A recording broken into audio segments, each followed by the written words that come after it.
সবাই কেমন আছেন? আপনি ফেসবুক বা মেসেঞ্জারে অ্যাক্টিভ না থাকলেও এখানে কিন্তু অ্যাক্টিভ অপশানটা দেখায়, কিন্তু আপনি এটা কিভাবে বন্ধ করবেন আজকের দেখাবো। প্লিজ সাবস্ক্রাইব করবেন এবং ফেসবুকে ফলো এবং শেয়ার করবেন প্লিজ। ফার্স্ট আপনি কি করবেন, এখানে মেসেঞ্জারের উপরেই টাচ করার পরে আপনি কর্নারে এখানে আপনি ক্লিক করবেন। ক্লিক করার পরে নিচের দিকে আসবেন। নিচের দিকে আসার পর এখানে স্টোরেজ, এই স্টোরেজে আপনি ক্লিক করবেন।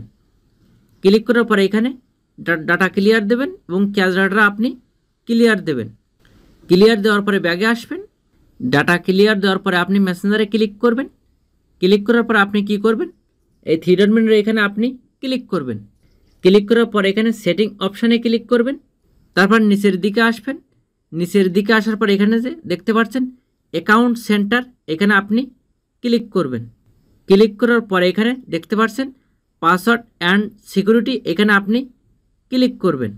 পাসওয়ার্ড অ্যান্ড সিকিউরিটিতে ক্লিক করার পরে এখানে আপনি হোয়ার ইউ লগ ইন, এখানে আপনি ক্লিক করবেন। ক্লিক করার পরে আপনার এই আইডি কয়টা ডিভাইসে লগ ইন করা আছে এখানে কিন্তু দেখাবে। আপনি এখানে ক্লিক করবেন। ক্লিক করার পরে এখানে কিন্তু কম্পিউটার আছে এবং অ্যান্ড্রয়েড মোবাইল আছে, স্যামসাং মোবাইল আছে, এগুলো আপনি লগ আউট করে দেবেন। লগ আউট করে দিলে আপনার অ্যাক্টিভটা আর দেখাবে না। একদম নিচে একটা অপশান দেখতে পাচ্ছেন সিলেক্ট ডিভাইস লগ আউট, এখানে আপনি ক্লিক করবেন। ক্লিক করার পর এখানে সিলেক্ট অল করে দিতে পারেন, বা এখান থেকে আপনি যেগুলো লগ আউট করতে যাচ্ছেন সেগুলো এখান থেকে আপনি সিলেক্ট করবেন। সিলেক্ট করার পর এখানে আপনি লগ আউটে ক্লিক করবেন। তাহলে এখান থেকে এটা লগ আউট হয়ে যাবে। অল টাইম যে অ্যাক্টিভটা থাকে ওই অ্যাক্টিভটা আর থাকবে না। প্লিজ ভিডিওটা শেয়ার করবেন এবং সাবস্ক্রাইব করবেন।